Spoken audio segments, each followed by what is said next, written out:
Fala pessoal, Shalom no coração, sejam todos muito bem-vindos ao nosso devocional. Abre a sua Bíblia comigo no Evangelho de Lucas, capítulo de número 15. Quero ler com você aqui a partir do verso 20. E o texto que nós vamos ler faz parte de uma famosa história, a parábola do filho pródigo. Nós não vamos ler a história do início e nem abordá-la desde o início, mas certamente muitos, se não todos que estão aqui, já ouviram essa história muitas vezes, não é verdade? Através dela nós vamos conversar sobre o mesmo tema que começamos a falar ontem. Estamos numa semana aqui onde estamos ministrando sobre religiosidade. Ontem nós falamos a partir da história de Marta e Maria. Hoje nós vamos falar a partir da história do filho pródigo. Essa história, eu sei que ela é muito conhecida, mas talvez, quem sabe, possa ser que tenha alguém aqui. Tiago, eu nunca ouvi falar sobre a história do filho pródigo. Então, deixa eu fazer um pequeno resumo de 30 segundos para você que talvez não conheça essa história. Ela é uma parábola que Jesus conta, e quando nós falamos de parábolas, significam histórias que Jesus utilizava para ilustrar verdades espirituais.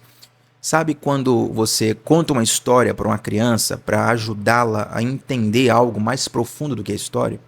Então, as parábolas basicamente são isso. Então, Jesus estava ensinando sobre o reino de Deus. Lucas capítulo 15 tem várias histórias. E agora tem a história da ovelha perdida, a história da dracma perdida. E agora a história do filho pródigo. E basicamente a história se desenha da seguinte forma. Um homem tinha 2 filhos. E um desses filhos, ele antecipadamente, ou seja, antes do pai morrer, ele pede a herança para o pai. Fala assim, pai, me dê minha parte da herança que eu quero utilizar logo agora.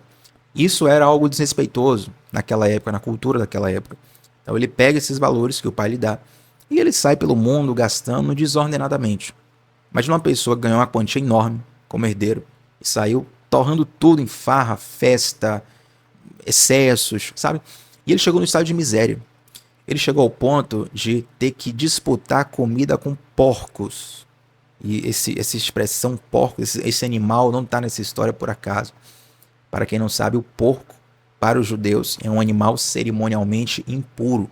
Então, quando se fala que ele estava comendo comida de porcos, é um exemplo que Jesus usa para dizer que ele chegou no fundo do poço, sabe? Ele chegou no pior nível, pior estágio que alguém poderia ter. E quando ele chega nesse pior estágio, ele começa a refletir o seguinte, olha, eu vou voltar para a casa do meu pai. E lembra que eu falei que pedir herança do pai antecipadamente era algo desonroso? Por causa disso, ele fala assim, ó, voltar para casa do meu pai, porque quem sabe o meu pai me aceite de volta, pelo menos com um empregado. Se eu for o pior empregado da casa do meu pai, eu ainda vou comer uma comida melhor do que ficar disputando farelo de porco. Ficar disputando comida de porco. Então ele tenta voltar para a casa do pai baseado nessa premissa. Ele cometeu algo desonroso, ele gastou toda a herança, ele ficou na pior, e agora ele está tentando viver ali de uma forma, sabe? Tentando sobreviver, na verdade. E aí no verso 20, que é o meio dessa história, vai entrar justamente aí. Nesse momento ele vai voltando para a casa do pai. E o verso 20 vai dizer o seguinte, olha. Então voltou para a casa de seu pai. E quando ele ainda estava longe, seu pai o viu.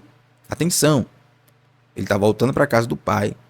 Ele está longe ainda. Ele diz que o pai enxergou ele. Ou seja, o pai viu ele primeiro. E cheio de compaixão, correu para o filho, o abraçou e o beijou. Só uma primeira pausa aqui. O texto fala que esse cara, o filho, ele chegou na pior. Ele estava numa situação muito ruim. E ele bolou, ele pensou, ele arquitetou, roteirizou uma ideia, um discurso para convencer o pai dele. Eu não vou chegar lá na casa do meu pai. Eu vou falar o seguinte, pai, deixa eu pelo menos trabalhar aí com os seus servos, porque eu vou ganhar pelo menos uma comida melhor. Ele estava com o argumento certo, ele estava com o roteiro certo, estava com a estratégia certa. Mas a Bíblia diz que quando ele estava longe, o pai enxergou ele antes. E quando o pai enxergou, o pai correu para ele. Correu de braços abertos para abraçá-lo. O que é que isso tem a ver com religiosidade? Vamos lá. A religiosidade, ela é um vírus que distorce a mentalidade do evangelho.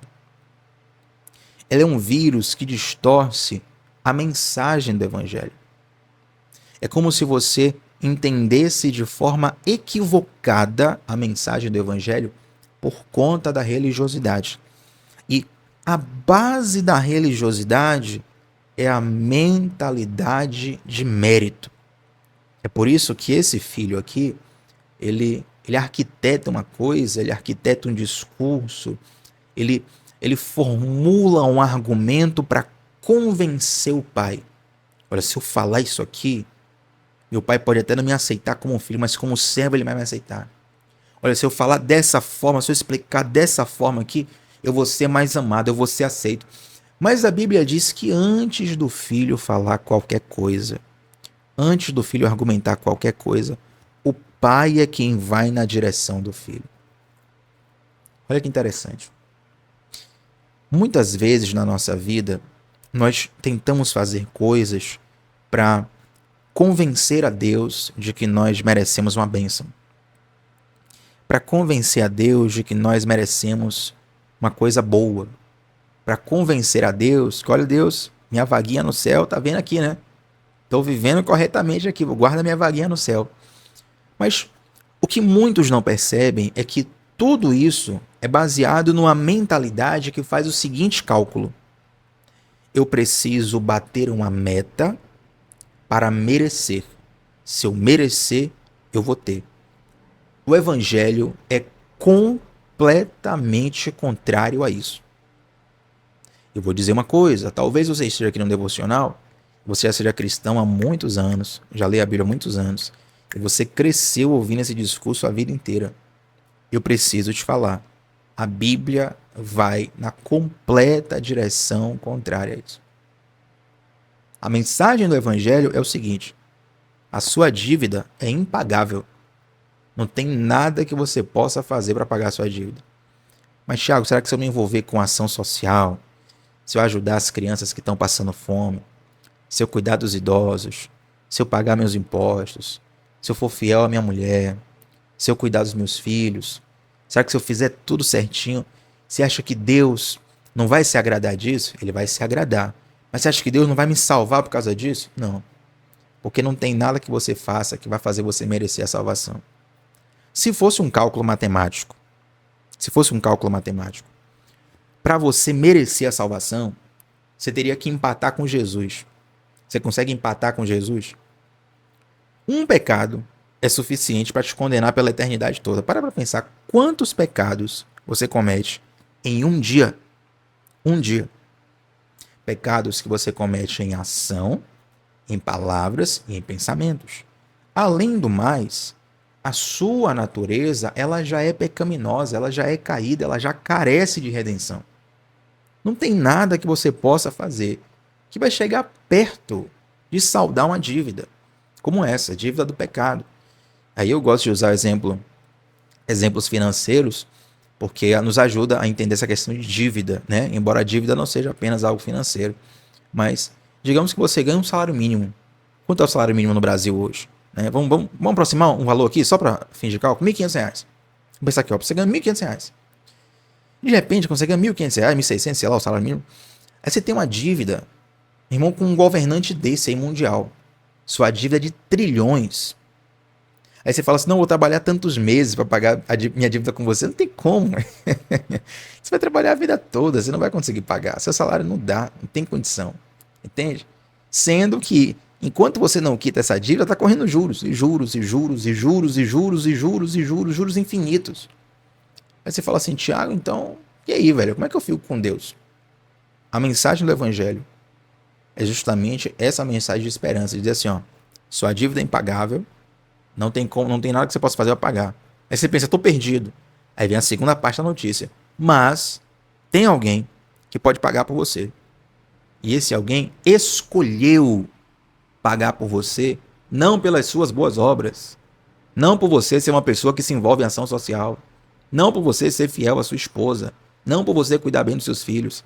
A Bíblia fala que Cristo provou o seu amor derramando o seu sangue por nós, quando nós ainda éramos pecadores. Qual a pior versão que você já teve na vida do seu eu pecador? Você fala assim, Tiago, naquele tempo ali eu estava na pior, eu estava o mais distante de Deus possível, eu estava no lamaçal do pecado. É como se você estivesse comendo farelo de porcos. Você estava justamente na situação do filho pródigo.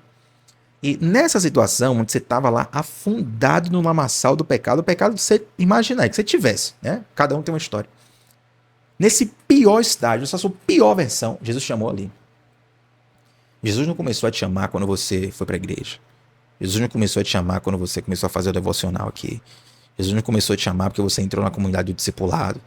Jesus não começou a te chamar porque você começou agora. Não, Tiago, a partir de hoje parei de trair minha mulher, agora eu vou ser fiel. Parei de sonegar imposto, agora eu vou pagar imposto. Parei de pecar, agora eu vou viver correto. Não, Jesus chamou na sua pior versão. E na verdade é esse amor que te habilita a mudar de vida.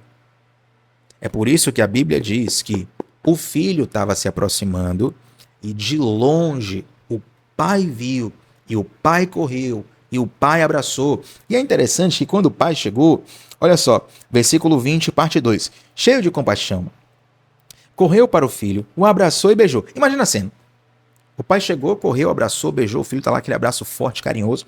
Aí o filho começa a falar aquele discurso que ele preparou, né? Tava lá comendo comida de porco no chiqueiro. Ele preparou o discurso, não vou falar com meu pai, que eu vou voltar para ser um servo, que agora você, sabe? Você lembra do episódio do Chaves, né? O Chaves tinha um costume, quando o Chaves começava a imaginar as coisas, ele falava assim, Isás, Isás, e eu chegava e eu fazia, Isás. Eu acho que o filho estava justamente assim, igual o Chaves. Não, pai, olha só, deixa eu te dizer uma coisa, versículo 21, pai, pequei contra o céu, pequei contra o Senhor, eu não sou mais digno de ser chamado seu filho. Verso 22, o pai, no entanto, chamou os servos. Verso 22, o pai, no entanto, chamou os servos, disse aos servos. Essa pausa aqui tem a conotação justamente do pai interromper o filho. O filho está lá no maior discurso bonito do universo. O filho botou o discurso lá no chat GPT e falou assim, ó, melhora esse discurso. Cria um discurso que vai convencer o meu pai nessa situação. Aí talvez o chat GPT possa ter pedido mais contexto. Me dê mais contexto para poder dar uma resposta melhor. Aí o filho, não, a história é essa, é assim, assim. Ele pegou o melhor texto ali, da versão paga do chat GPT, do cloud, dessas inteligências artificiais todas. Ele chegou, começou a falar com o pai. Olha, pai, eu não sou digno. Eu falhei, eu pequei, eu errei, não sei o quê. E o verso 22 tem a ideia do seguinte, como se o pai interrompesse ele. Fala, ô velho, filho, esquece esse discurso aqui. Ô, fulano, prepara um churrasco aí. Prepara um churrasco. A gente vai comemorar. Por quê? Porque meu filho estava perdido, ele foi salvo. Ele estava morto e agora reviveu. Prepara o churrasco. Meu irmão, esquece esse negócio de discurso, de não sei o quê. Poxa, esqueça, eu te amo. O meu amor por você é maior do que qualquer coisa que você possa fazer. A mensagem dessa parte é essa. E o que é que isso tem a ver com religiosidade? É que justamente o nosso espírito religioso faz a gente viver como que tentando convencer Deus a nos aceitar. É quase que como se fosse um cachorro fazendo os truques para o dono dar um biscoitinho para ele no final. Isso não é evangelho. E é por isso que muitas vezes o evangelho se torna cansativo na vida de muitos. Ai, Tiago, não aguento mais. Ó, peraí. O evangelho não é pesado assim. Não, Tiago, mas é uma dificuldade, é uma opressão, uma retaliação. Jesus falou assim, ó, o meu fardo é leve, meu jugo é suave. A coisa mais leve que existe no mundo é o evangelho. Você pode passar por dificuldades no sentido de ser perseguido por causa do evangelho. No sentido de ser ridicularizado por causa do evangelho. No sentido de passar dificuldades por causa do evangelho. Mas o evangelho é a parte boa. É a parte que te faz continuar passando dificuldade, suportando a dificuldade. É a parte que te faz resistir no meio da tempestade. O evangelho é a parte boa. Entende?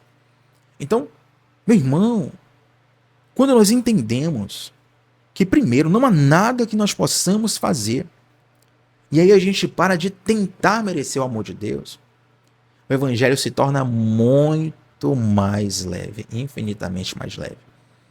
Eu estava até conversando com uma pessoa, por coincidência, não estou lembrando agora dessa conversa, mas uma pessoa, esses dias, e eu falei assim, olha, às vezes a nossa tentativa de merecer Deus, ela nos cansa. E aí quando a gente entra numa batalha mais profunda, a gente entra cansado. Porque a gente gastou energia com algo que não precisava. Você já está cansado, cansado, cansado, cansado. Você está gastando energia com algo que você não precisava gastar energia.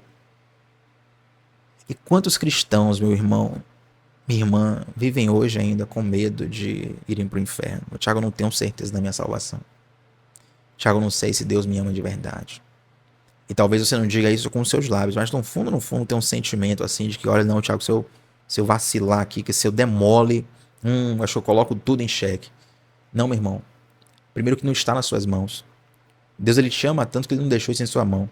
Que ele sabe que se deixasse na sua mão, você ia falhar, que todo mundo falha.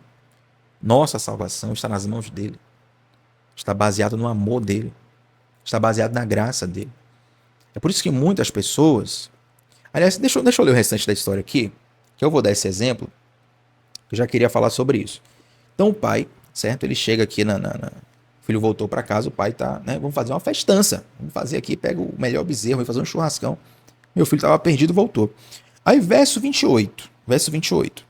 O irmão mais velho se irou e não quis entrar. O pai saiu e insistiu com o filho. Falou, filho, poxa, vamos festa, seu irmão voltou e tal. Olha só, que interessante, né? Esse diálogo aqui. Mas ele respondeu, todos esses anos tenho trabalhado como um escravo para o Senhor e nunca me recusei às suas ordens. E o Senhor nunca me deu nem mesmo um cabrito para eu festejar com meus amigos. Mas quando esse filho volta, depois de desperdiçar o seu dinheiro com prostitutas, o Senhor comemora matando o novilho. E o pai lhe respondeu, meu filho, você está sempre comigo. Tudo que eu tenho é seu. Mas tínhamos de comemorar esse dia feliz, pois seu irmão estava morto e voltou à vida. Estava perdido e foi achado. Olha que interessante. Quando a gente lê a parábola do filho pródigo, a gente se enxerga muito na figura do filho que saiu e voltou. Mas, muitas vezes, nós somos mais parecidos com o irmão mais velho que ficou. É impressionante. Às vezes eu vejo esse discurso nas redes sociais, onde as pessoas falam assim, ó, fulano de tal tocou o terror na vida, bagunçou no mundo, fez tudo de errado, agora tá indo pra igreja, vai ser chamado de santo, de santa, pra ser o crente, a crente. Fez um monte de coisa de errado, agora quer pagar de santo.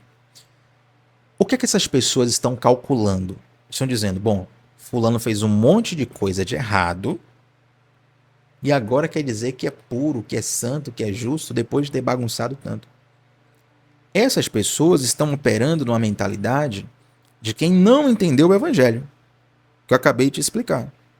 Que quem nos salva, quem nos transforma, quem nos justifica, é o amor de Jesus, não nossas obras.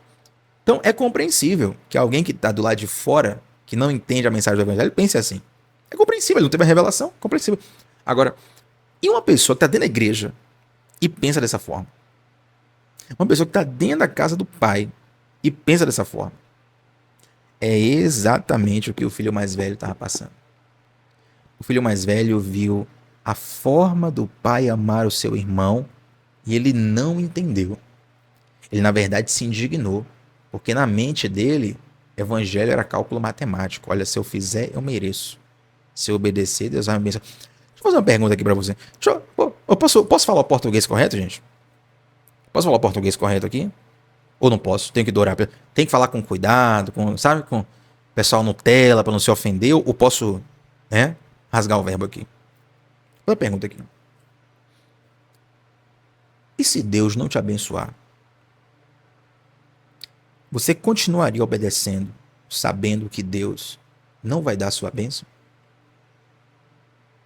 Você continuaria sendo fiel a Deus, mesmo que Deus não fizesse a vontade do seu coração? Aquilo que você tanto quer? Essa é uma pergunta para a gente se fazer. Essa pergunta, ela vai revelar onde está o nosso coração. Se está no abençoador, que é Deus, ou se está na bênção. O irmão do filho pródigo, o irmão mais velho, ele está fazendo justamente essa pergunta. Peraí, eu sou a pessoa que fez tudo certo, eu sou a pessoa que estou te obedecendo, e você nunca fez uma festa para mim? Agora tem um detalhe aqui que pouca gente percebe. Olha o que está escrito no texto, gente. Versículo 29. Todos esses anos tenho trabalhado como um escravo para o Senhor. Deixa eu te falar. Peraí. Ele é escravo ou ele é filho? Ele é filho, mas ele tem vivido como escravo. Meu Deus, eu estou completamente arrepiado aqui porque quantas vezes a gente vê esse mesmo filme acontecer? Filhos vivendo como escravos. Qual era o desejo do filho pródigo quando estava comendo comida de porco? Qual foi o discurso que ele preparou para o pai? Olha, eu vou falar isso aqui para meu pai, para que meu pai me aceite como um escravo.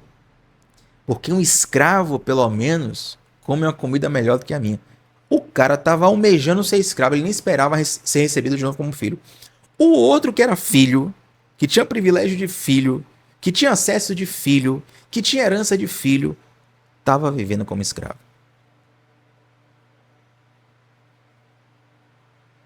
Eu preciso dar esse tempo para você pensar e refletir algumas coisas, porque, infelizmente, isso ocorre mais do que muita gente imagina.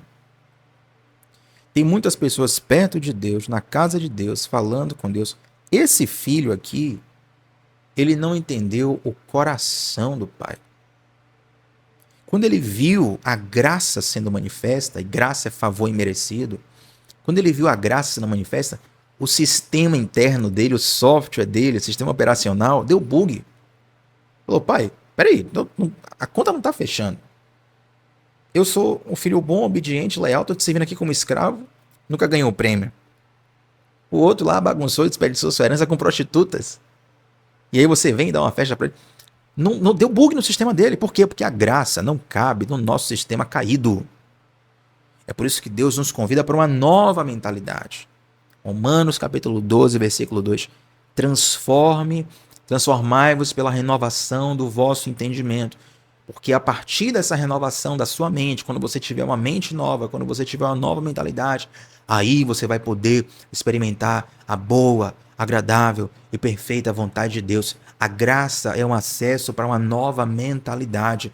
E tem algo, tem um cadeado que tem impedido as pessoas de entrarem nessa nova mentalidade. E esse cadeado é a religiosidade.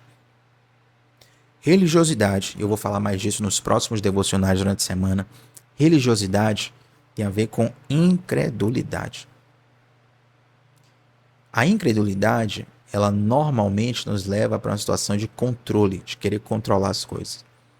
O que é a religiosidade, se não uma tentativa de controlar o amor de Deus? Sabe por que é mais fácil ser religioso? Porque a gente tem a impressão que na religiosidade a gente consegue calcular o quanto Deus nos ama. Olha, segunda-feira, rapaz, que dia abençoado. Não pequei, Tiago. Segunda-feira não pequei. Nem ação, nem palavras, nem pensamento. Segunda-feira, Tiago, fiz uma ação social. Mas segunda-feira, Tiago, eu ajudei um desconhecido. Nossa, eu fui uma pessoa de Deus na segunda-feira. Mas na terça-feira, rapaz, pequei, vacilei, rapaz, cometi um erro. Nossa, eu acho que Deus não me ama. Aí você fica nessa, tentando medir o amor de Deus. Aí segunda-feira Deus te ama, terça-feira Deus não te ama. Aí quarta-feira Deus te ama. Aí quinta-feira Deus não te ama mais. Aí sexta-feira você é filho. Aí sábado não é mais filho. Aí domingo você vai na igreja, a hora, se emociona. Aí na segunda-feira desvia de novo. Aí fica na religiosidade. É tentativa de controle do amor de Deus. E controle tem a ver com incredulidade. A graça nos convida a sair desse sistema de controle. A graça nos convida a entrar num lugar onde podemos descansar e dizer assim, olha, não depende mais de mim. Depende dele. E ele é mais confiável do que eu sou. As obras dele são melhores do que as minhas. O amor dele é perfeito, o meu é imperfeito. Ainda que sejamos infiéis, ele permanece fiel para conosco. Aí lembra do que nós falamos ontem no final do devocional de Maria e Marta? Onde eu falei assim, Marta estava com Jesus em casa, mas ela estava desperdiçando a presença de Jesus. Ela estava focada em tanta coisa que ela não parou para se assentar aos pés de Jesus.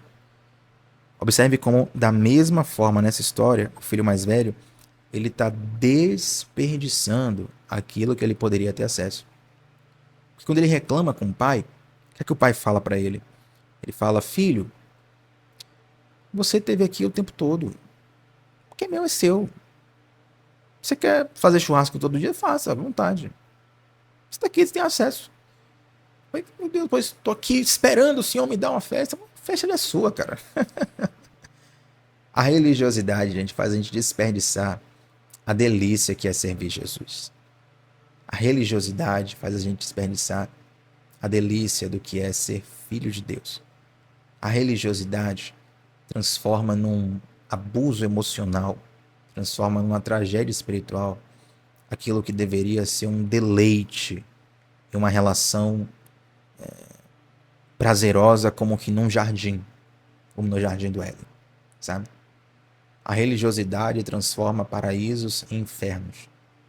A religiosidade, ela estraga muitas coisas. Eu oro para que nós tenhamos a revelação do alto de enxergar quando estivermos mais parecidos com esse filho mais velho. Quando estivermos parecidos em mentalidade, em coração, em sendo filhos, trabalharmos como escravos. Tiago, que eu estou ralando dobrado aqui para poder... Não, querido, Deus não quer que você faça isso. Se isso aí for comprometer sua fé, se isso aí for uma tentativa de merecer o amor de Deus, é melhor separar. O filho que estava dentro estava tão perdido quanto o filho que estava fora. O filho que ficou em casa estava tão perdido quanto o filho que saiu e gastou a herança do pai. O filho que saiu e gastou a herança do pai voltou, foi aceito, foi reconectado, e o filho que estava dentro continuou distante. Entende? O risco que nós corremos de querermos fugiu a palavra aqui agora. Isso nós corremos de estarmos perto de Deus, na casa de Deus, mas com uma mentalidade que nos impede de desfrutar o que Deus preparou para nós.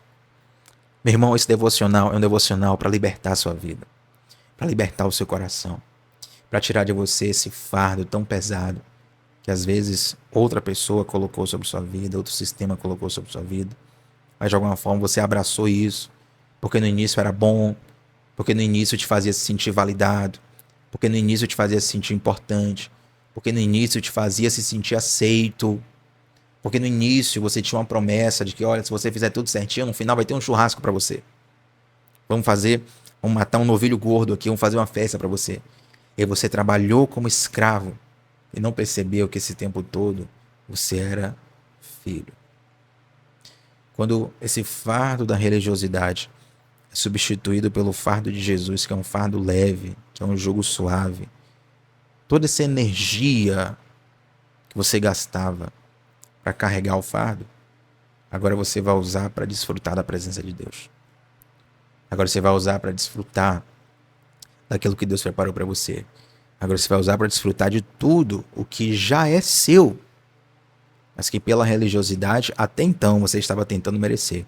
Mas que a partir de hoje você está liberto, está liberta da autoridade do nome de Jesus. Amém, gente?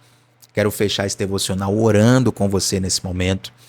Eu quero te fazer alguns pedidos especiais. Primeiro deles, deixa um like na transmissão. Seu like é muito importante para essa mensagem chegar para mais pessoas. E vamos pensar o seguinte: se essa mensagem te abençoou, manda ela para alguém. Manda no grupo da família, manda no grupo dos amigos, manda para várias pessoas. Mas, Thiago, eu tenho medo de mandar e ninguém vê o vídeo. Bom, se você mandar para 20 pessoas, dificilmente as 20 vão ver. Se uma delas virem, com certeza Deus vai abençoá-la tanto quanto está te abençoando. Então manda esse vídeo para alguém, compartilha com alguém, se inscreve no canal se você é aqui a primeira vez e venha para o nosso grupo de WhatsApp. Lá eu te mando na palma da mão todos os dias, 10 minutinhos antes do devocional começar, o link da transmissão. Isso te ajuda a ser constante. Quero muito que você esteja conosco lá e também na comunidade do discipulado. Para entrar no grupo do WhatsApp ou na comunidade, que é a nossa plataforma de estudos aprofundados da palavra, ambos os links estão na descrição do vídeo e no comentário fixado, tá bom? Quero orar com você nesse momento. Santo Deus, muito obrigado por essa palavra de revelação, por essa palavra que traz libertação, por essa palavra que nos tira do peso da religiosidade, nos evidencia que a mensagem do Evangelho tem um fardo leve, tem um jugo suave. Muito obrigado, Senhor, porque Hoje eu sei que o Senhor está abrindo os olhos de muitas pessoas. Hoje eu sei que tem pessoas que estão do outro lado da tela respirando aliviadas, como se um fardo tivesse saído dos seus ombros. Eu sei que hoje tem pessoas que estão chorando do outro lado, eu vejo isso. Sendo ministradas pelo Espírito sobre tudo que foi falado. Que, Senhor, eu te peço, Pai, para que a mensagem que foi conversada aqui nesse momento, ela não venha morrer aqui, mas que ela seja uma porta de um novo e vivo caminho, onde nós entraremos, caminharemos e desfrutaremos. Nós precisamos de Ti. Muito obrigado pelo seu amor tão grande que nos viu de longe, assim como o pai do filho pródigo. E aí correu, abraçou e não esperou argumentos, não esperou justificativas, não esperou obras. Assim foi o teu amor conosco. Nos viu na nossa pior versão, mas correu até nós, nos amou, nos abraçou e deu uma festa, dizendo: vocês estavam perdidos, agora estão salvos. Vocês estavam mortos, agora estão vivos. Muito obrigado pela tua salvação. Muito obrigado pela tua nova vida.